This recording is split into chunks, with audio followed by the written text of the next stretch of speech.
Selamat pagi, bertemu lagi kita di Pendidikan Agama Katolik. Nah, hari ini kita akan membahas tentang mengikuti bimbingan Roh Kudus. Nah, dalam hidup sehari-hari kita sering sekali digoda oleh hal-hal tertentu sehingga iman kita goyah. Itu yang sering terjadi di dalam kehidupan kita sehari-hari. Sini indikator pembelajaran kita itu menjelaskan berbagai godaan yang harus kita waspadai. Lalu yang kedua, bentuk-bentuk bimbingan Roh Kudus di masa kini, masa sekarang.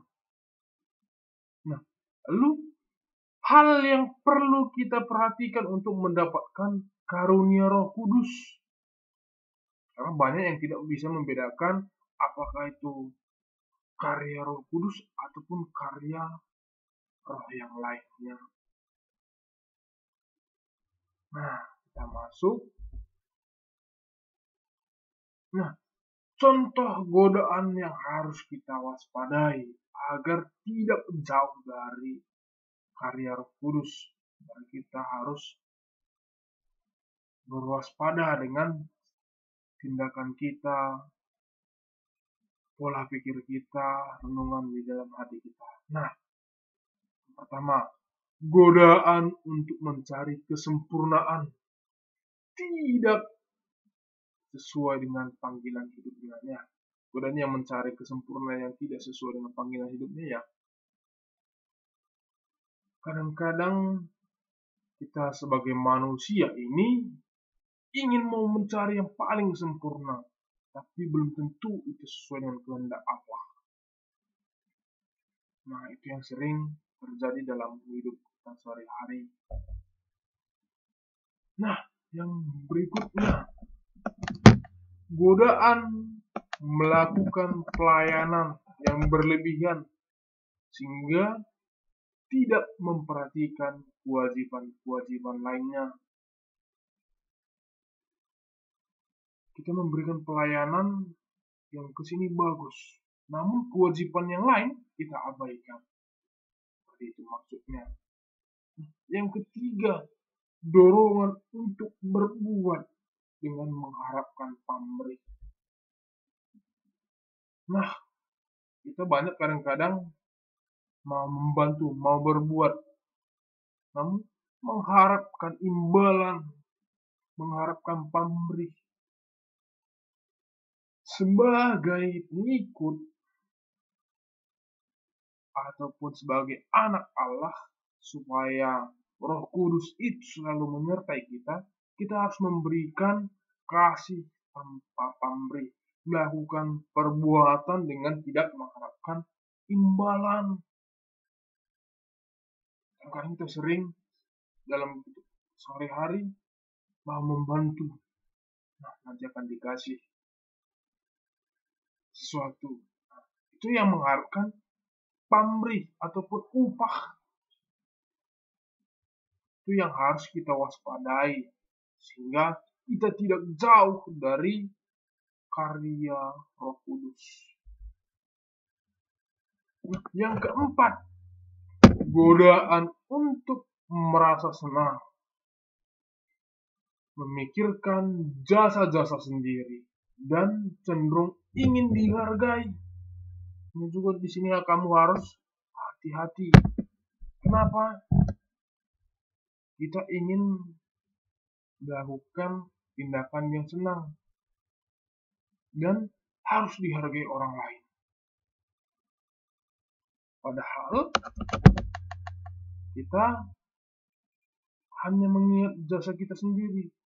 Jasa orang lain tidak kita ingat. Itu juga kamu harus waspada agar tidak jauh dari karya Roh Kudus. Nah, berikutnya kita akan masuk tanda-tanda yang menunjukkan inspirasi yang bukan, ingat, yang bukan dari Roh Kudus. Nah, yang pertama, kehilangan damai tanpa sebab. Karena menghilangkan objektif ataupun adanya dosa tertentu. Kalau kita membuat hilang damai antar sesama kita, tentu itu bukan inspirasi dari Roh Kudus. Ingat di sini, yang bukan. Makanya saya garis merahi. Nah, karena roh-roh yang bukan dari Roh Kudus mau menggoda, menyesatkan manusia. Itu harus kamu pahami. Nah, rasa khawatir yang tidak beralasan itu juga bukan dari inspirasi Roh Kudus. Ketika cemas, sebetulnya itu manusiawi. Namun harus kamu bijaksana, karena di situ sudah mulai ada inspirasi yang bukan dari Roh Kudus. Menjadi sedih tanpa sebab. Lalu adanya godaan untuk mundur dan meninggalkan hidup yang benar dalam Roh Kudus dengan berbagai alasan untuk menyenangkan diri. Nah, tentu di sini sudah bertolak belakang dengan Roh Kudus, karya Roh Kudus. Kita mau mengundurkan diri ataupun meninggalkan hidup yang benar, berarti kita menjalankan tindakan yang salah. Lalu yang berikutnya, timbulnya kekuatan-kekuatan sebelumnya yang tidak pernah terjadi. Berarti kita mendapatkan kekuatan yang bukan dari Roh Kudus.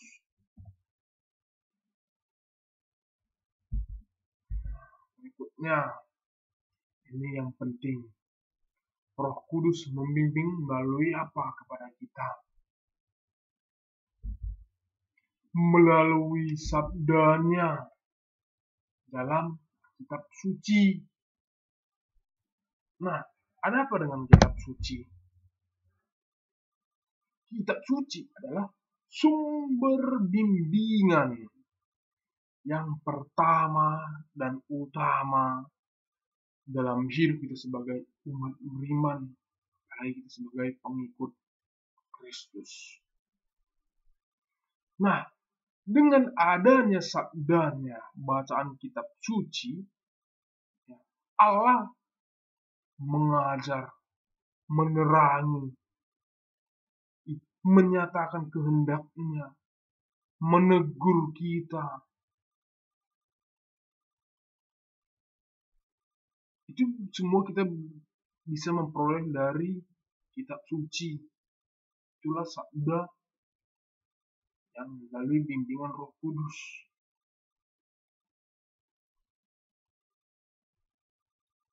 Nah, lalu yang kedua, melalui gerejanya.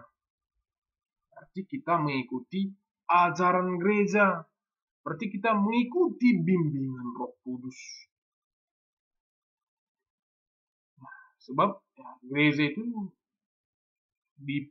dipimpin oleh paus dan uskup. Yang mereka itu sudah mendapatkan karunia Roh Kudus, itu sudah dicurahkan kepada mereka. Nah, bagi pemimpin gereja sudah mendapatkan keistimewaan yang diberikan Kristus kepada mereka itu Roh Kudus yang mendampingi mereka. Sama seperti para rasul. Yang semua rasul yang dicurahkan melalui Roh Kudus. Sehingga mereka berani mewartakan kabar baik, kabar gembira kepada semua orang. Itu yang sebelum-sebelumnya. Nah, lalu yang ketiga, melalui bimbingan khusus. Nah, Allah selalu membimbing untuk melakukan yang terbaik, ataupun dapat berupa tanda-tanda. Allah tentu ya pasti membimbing kita yang mencari lebih baik, yang secara khusus. Nah, bimbing khusus lewat orang lain. Nah, kita menerima bimbingan Roh Kudus ya, yang berkarya dari orang lain.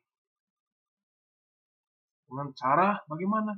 Kita belajar dan minta pendapat orang lain, meminta nasihat dari orang lain yang lebih berpengalaman akan rohani. Itulah namanya bimbingan khusus lewat orang lain. Melalui orang lain pun bisa Roh Kudus berkarya kepada kita. Seperti itu kira-kira. Nah, beberapa yang perlu dikembangkan dalam diri kita supaya ya mengembangkan karunia itu. Yang pertama, menjalankan kehidupan doa yang mendalam. Supaya karunia itu terus berkembang dalam diri kita. Nah, yang kedua, memiliki sikap kesungguhan hati yang mendalam mencari kehendak Allah. Kita benar-benar dari dalam hati, apa sih yang sesuai yang diharapkan oleh Allah kepada kita? Apa sih yang sudah dituntun oleh Allah kepada kita? Sehingga kita ya, melakukan sesuai dengan kehendak Allah. Lalu yang berikutnya, percaya pada Tuhan bahwa Ia akan membimbing kita dalam membedakan roh. Tentu kalau yang perbuatan yang baik sudah pasti bimbingan dari Roh Kudus. Jika ajakan yang buruk sudah pasti bukan dari Roh Kudus. Nah, sehingga kita senantiasa menjalani dan mencari kehendak Allah melalui firman-Nya dalam kitab suci, menjalankan firman Allah sebagai pegangan pertama dan utama. Melalui kitab suci itu adalah kata-kata yang dicurahkan Roh Kudus kepada manusia sehingga terbentuklah satu kitab suci. Berikutnya, meminta bimbingan rohani kepada mereka yang sudah lebih terlibat dalam kehidupan rohani.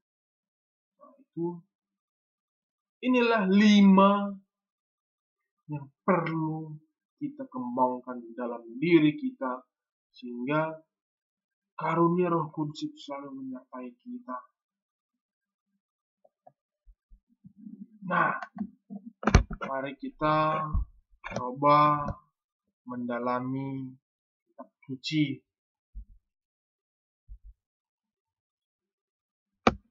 Setelah Firaun membiarkan bangsa pergi, Allah tidak menuntun mereka melalui jalan ke negeri orang Palestina, walaupun jalan yang paling dekat.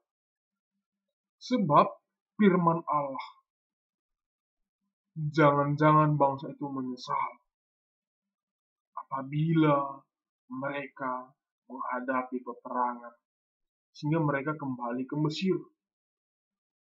Tetapi Allah menuntun bangsa itu berputar melalui jalan padang gurun menuju ke laut Teberau. Dengan siapa? dengan siap sedia berperang. Berjalanlah orang Israel dari tanah Mesir. Musa membawa tulang-tulang Yusuf, sebab tadinya Yusuf telah menyuruh anak-anak Israel bersumpah dengan sungguh-sungguh, Allah tentu akan mengindahkan kamu, maka kamu harus membawa tulang-tulangku dari sini. Demikianlah mereka berangkat dari Sukot dan berkemah di Etam, di tepi padang gurun.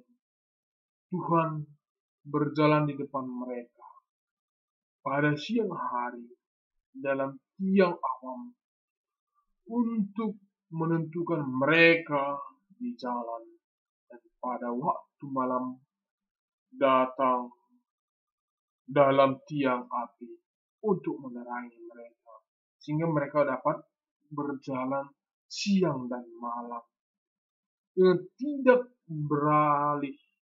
Tiang awan itu tetap ada pada siang hari, dan tiang api pada malam di depan bangsa itu. Nah, itulah kira-kira yang berkaitan dengan karya Roh Kudus kepada bangsa Israel. Roh Kudus membimbing bangsa Israel lepas dari perbudakan Mesir. Itulah bentuk-bentuk di mana Roh Kudus menyertai umatnya, menyertai seluruh kita umat manusia. Asalkan kita kembali lagi yang tadi, masih tahu membedakan yang mana karunia dari Roh Kudus, bagaimana kita mengembangkannya, yang harus kita waspadai seperti apa, supaya karunia Roh Kudus itu selalu menyertai kita. Nah, ada satu lagi sebetulnya yang bisa kamu lihat bacaan kitab sucinya dari Markus. Itu bisa kamu lihat di Markus 1 ayat 1 sampai 13. Nanti bisa kamu baca. Nah, kita lihat dulu tokoh-tokoh dalam kitab suci yang menerima bimbingan Roh Kudus. Yang pertama itu Daud, ada Yonatan, Yeremia, Paulus, dan lain sebagainya. Itulah tokoh-tokoh yang sudah menerima bimbingan dari Roh Kudus. Oke, baik. Sekian materi kita hari ini. Bapak harap kamu tetap semangat dan menjaga protokol kesehatan. Terima kasih.